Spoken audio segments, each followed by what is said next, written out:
Sin fe es imposible agradar a Dios. Pero el punto no es simplemente tener fe, sino qué clase de fe tienes. Como has oído muchas veces, hasta los demonios creen y no por eso están alineados con Dios. Así que no se trata solamente de decir que crees o de estar convencido de que crees, sino de vivir consecuentemente con eso que crees, sin retroceder, sin dudar, sin siquiera concebir otra posibilidad más que aquella que tu fe dicta. Un verdadero discípulo de Cristo tiene esta fe, y el que no tiene esta fe no es un verdadero discípulo de Cristo. Pero veamos más gráficamente lo que estamos diciendo.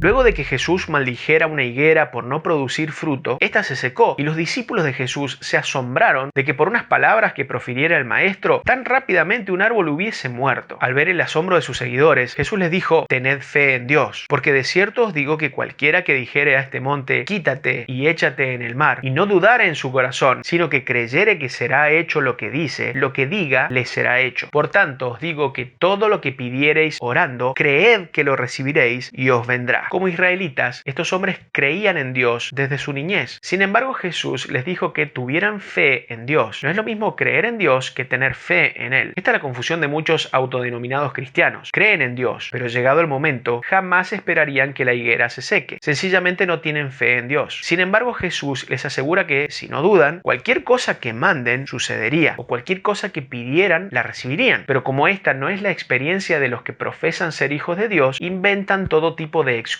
para explicar su realidad, como que depende de la voluntad de Dios, cosa que Jesús no menciona en ningún momento, o como que no hay que tentar a Dios, o como que Dios no está para conceder nuestros caprichos, entre otras ideas. Sin embargo, según la doctrina de Cristo, la única cosa que condiciona que se obtenga lo sobrenatural es la duda o la incredulidad. Te invito a que examines minuciosamente el texto a ver si no es verdad lo que te digo. El mismo relato se encuentra en Mateo 21 para que también eches un vistazo ahí a ver si encuentras otra verdad. Uno de la multitud dijo: Maestro, traje a ti mi hijo porque tiene un espíritu mudo, y dije a tus discípulos que lo echasen fuera y no pudieron. Y respondiendo él dijo: Oh generación incrédula, ¿hasta cuándo he de estar con vosotros? ¿Hasta cuándo os he de soportar? ¿Por qué los discípulos no pudieron liberar al muchacho que tenía un espíritu mudo? ¿Porque no era la voluntad de Dios que fuese libre? ¿Porque ellos no podían hacerlo sino solamente Jesús? ¿Porque no era el momento oportuno? Viniendo entonces los discípulos a Jesús, aparte le dijeron: ¿por qué nosotros no pudimos echarlo fuera? Jesús les dijo: por vuestra poca fe, porque de cierto os digo que si tuvierais fe como un grano de mostaza, diréis a este monte: pásate de aquí allá, y se pasará, y nada os será imposible. Jesús aseguró que la única razón por la que sus discípulos no pudieron producir el milagro fue su falta de fe. Incluso agregó que literalmente podrían hacer grandes milagros si tuviesen fe, y que nada les sería imposible. Los discípulos de Jesús son una fuerza imparable, indetenible, tanto que las puertas del Hades no prevalecen contra ellos. Sin embargo, en nuestros tiempos, los pseudo seguidores de Jesús son bastante detenibles, dubitativos, tímidos y pusilánimes, y es difícil encontrar gente que tenga fe. Además, Jesús declaró al padre del muchacho: al que cree, todo le es posible. Todo le es posible. Todo. No algunas cosas. No lo que esté alineado con no sé qué falacia antibíblica, sino todo. Todo le es posible al que cree. Si no es todo posible para alguien, ese alguien no cree. Esto se evidencia en que donde no hay fe, Dios no obra. No pudo hacer allí ningún milagro, salvo que sanó a unos pocos enfermos poniendo sobre ellos las manos. Y estaba asombrado de la incredulidad de ellos. Ahora conoces la razón por la que no ves milagros más regularmente. No es debido a que fue para otro tiempo. No es debido a que no es la voluntad de Dios. No es debido a que no es necesario. Solo se debe a la incredulidad. Si las personas no creen que pueden realizar milagros, los milagros no son enviados por Dios. Nunca olvides que el centurión, la mujer cananea, Bartimeo, la mujer que padecía flujo de sangre y muchos otros recibieron un milagro solo por una razón: creyeron. Y he aquí que se levantó en el mar una tempestad tan grande que las olas cubrían la barca, pero él dormía. Y vinieron sus discípulos y le despertaron diciendo: Señor, sálvanos, que perecemos. Él les dijo: ¿por qué teméis, hombres de poca fe? Entonces, levantándose, reprendió a los vientos y al mar, y se hizo grande bonanza. Antes de reprender con autoridad a los vientos y al mar, Jesús señaló la falta de fe de los discípulos. No era necesario que despertaran al maestro, Si hubiesen tenido fe, ellos podrían haber reprendido al mar, pero prefirieron temer y por ende sucumbir en incredulidad. Si esto te parece exagerado, escucha las palabras de Jesús: el que en mí cree, las obras que yo hago, él las hará también, y aún mayores hará, porque yo voy al Padre, y todo lo que pidiereis al Padre en mi nombre, lo haré, para que el Padre sea glorificado en el Hijo. Si algo pidiereis en mi nombre, yo lo haré. El Señor dijo: si tuvierais fe como un grano de mostaza, podríais decir a este sicómoro: desarráigate y plántate en el mar, y os obedecería. ¿Cómo puede alguien que no puede hacer milagros para el reino de Dios decir que es discípulo de aquel que vivió haciendo milagros para el reino de Dios? Por supuesto que es una incongruencia. Si por creer en Jesús se es salvo, entonces los demonios son salvos porque ellos creen en Jesús y hasta le temen más que muchos hombres. Pero tú además vive una fe que literalmente mueve montañas. Esto es lo que Cristo te ofrece. Él te dará vida eterna si tú le rindes tu vida.